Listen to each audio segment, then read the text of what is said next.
Eddie Hill, associate head coach, men's basketball. Joined Campbell University on, I want to say my first day was June 22nd or June 21st of 2025. At that point, I had already had a colonoscopy before I got here, routine colonoscopy in my early 50s, and turned out that there was a couple of polyps they took out, but there was a larger mass that they couldn't get out. The surgeon, I was introduced to a surgeon who said that you're going to need to get that taken out. I was just starting here. They did a biopsy at the time. The biopsy showed no cancer. And I thought, okay, that's good news, but you're still going to have to get it taken out. So I had to get surgery. So I scheduled the surgery for August. Had an MRI right before I started. They're still inconclusive. Biopsy showed no cancer. MRI was inconclusive. And then came and got started here. And spent 8 weeks here with practice and getting to know the guys and getting started and getting to know our staff and all that, kind of with the idea that mass was still kind of in the back of my mind a little bit, thinking, all right, once I get to August, we could get that taken out. The kids went off after summer school. They went home. I went back to Dallas to have that surgery. So on August 4th, had surgery, 3-hour surgery, was in the hospital for 6 days. Actually spent my 30th wedding anniversary in a hospital with my wife there, sleeping on the little side bed. So I had the surgery success, and it came back that the mass had cancer. Not only did the mass have cancer, it had spread to 4 lymph nodes. So it's got stage 3 colorectal cancer. The cancer was the surgery is successful. They got everything, but there's still a concern that there could be, some cancer cells around. So after 5 weeks, again, once I found out that I had cancer, I called John, talked to him about it, and he was extremely supportive.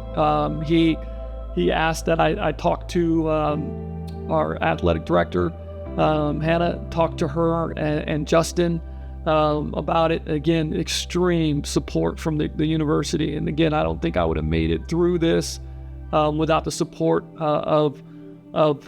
with Hannah and John and Justin and the people here at Campbell. Then I had a chance to Zoom from Dallas and talk to the team and let them know why I hadn't come back yet, and what was going on. And then it was kind of just trying to figure out, all right, well, what's the plan here? The plan became I needed to get radiation. So again, with Hannah and John and everybody being supportive, said, hey, just stay there and do it. You can be around family. And so I stayed in Dallas to do the radiation. And so now I'm in week 2 of 5 weeks of radiation and chemotherapy in Dallas. And it's going, as you would expect it to go. It's monotonous. It's 5 days a week, 5 days of radiation, 5 days of chemo pills. And then I'm still trying to, recover from that surgery, getting my bowel system and systems all working properly, because they shut them down during surgery, and then you kind of have to relearn. Your body has to relearn how to work. And so kind of going through all that.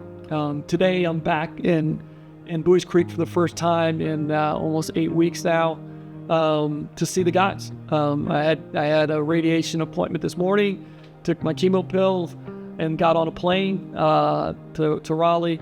One of our managers picked me up and came here and got here in time to watch practice and kind of be a part of practice. Try to coach as much as I could. I'm a little tired, a little out of practice myself as a coach, but it was great to see the guys, talk to the guys, hug the guys, and shed a tear or two with the guys just about life and appreciating every moment that you have around people that you care about and people that care about you. So that's kind of where I am, 7.5, 8 weeks into this cancer experience. It's life-changing. It's been crazy. I've had so many people offer prayer and really been supportive, again, starting with the people here out on campus, with the administration and the staff and our players. I love the guys. I love the game. I love, our staff, and the people. I felt like I owed it to them. They without unquestioningly, they said, you get healthy, whatever it takes for you to get healthy. We're here to support you. We're going to take care of you. You have a job here. Don't worry about it. You get healthy.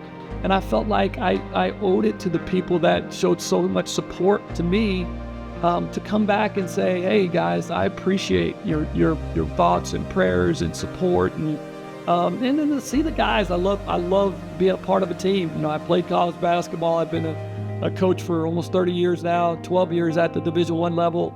I love being around the team and being around the guys, and I wanted them to know, hey, I'm fighting. Don't just think I'm somebody you were texting or you're talking to on the phone. I'm here. I'm alive and well, and I'm going to fight this and beat this, and a lot of it has to do with the support that they've given. So I wanted to kind of pay that back a little bit.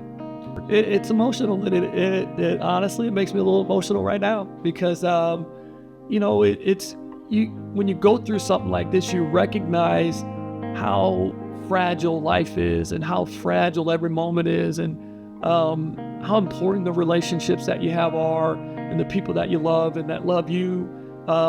It's important to let those people know that you care and love them, but also to know that you're there, and that's what they've been for me. And so I thought I wanted to be here for them as they're really kind of getting practice going now.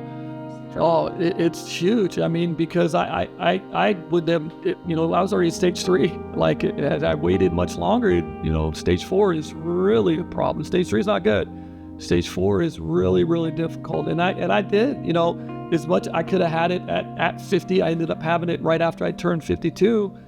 It wouldn't have made a difference because the way for me it started early.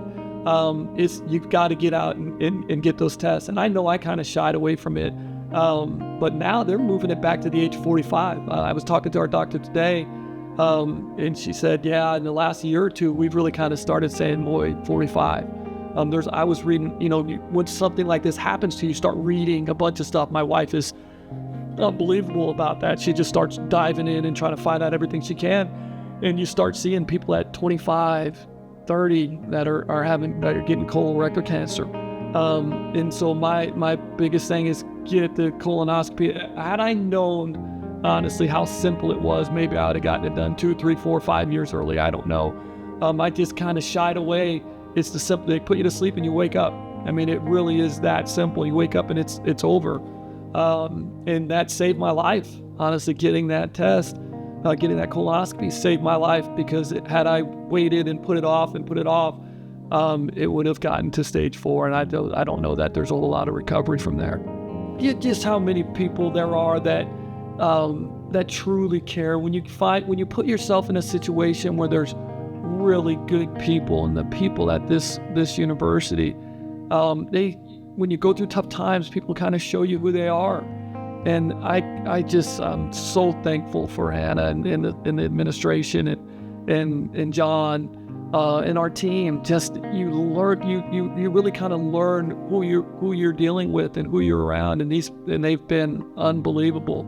And I feel special to have been to be a part of this school and this university and this athletic department that would treat somebody who's new the way that they've treated me. And then you start to treasure those moments. You treasure those times that maybe you take for granted a little bit, and you think, man, I've got a good life. I want to continue this life, but I've had a good life, and there's really good people around me, and you just start thinking, boy, I got to make sure those people know that.